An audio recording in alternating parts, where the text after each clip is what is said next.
Hello, Ryan. Hi, Charlie. Well, in your opinion, what is the convention in the third story of Cloud Atlas? The convention in the third story is probably that of a small person trying to take on a large entity. The story is about the reporter who is trying to uncover a conspiracy conducted by a large business that could, through its actions, harm ordinary people. So it sounds like it's the story of a few people trying to fight against towards the big capitalist entity, and that sounds like the story has some kind of left-wing color. I think the convention is partly caused by the unbalanced relationship between the big capitalist entity to the ordinary people. If we look at the situation in China, we could find some similar circumstances, like some very big enterprise that try to make more profit, while in the same time they try to pollute the environment. So that harms the benefits of the ordinary people. Right. It sounds a lot like the tragedy of the commons. Yeah.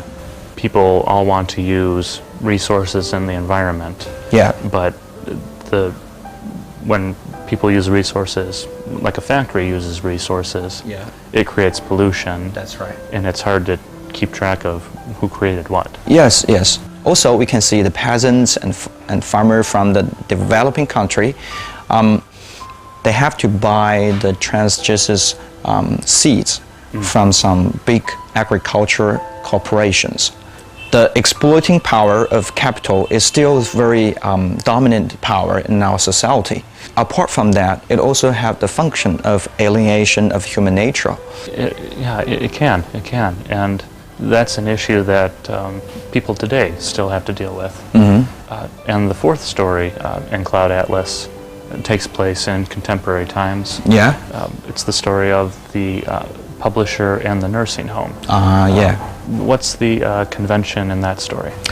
I think the convention in this story is the discrimination towards the elderly people.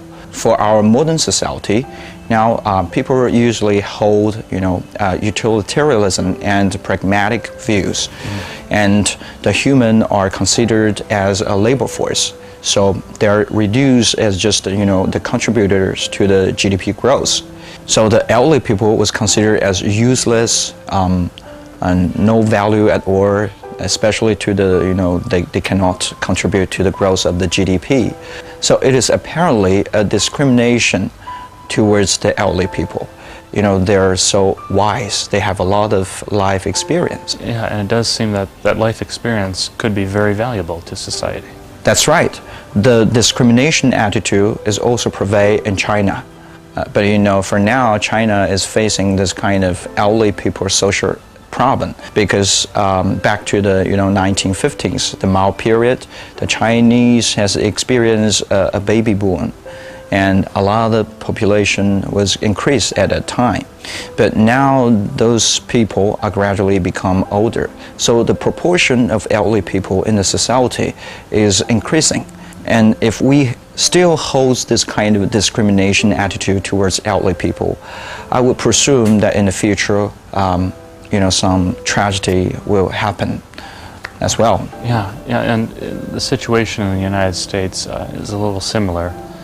There was also a baby boom there in the 1950s. Yeah.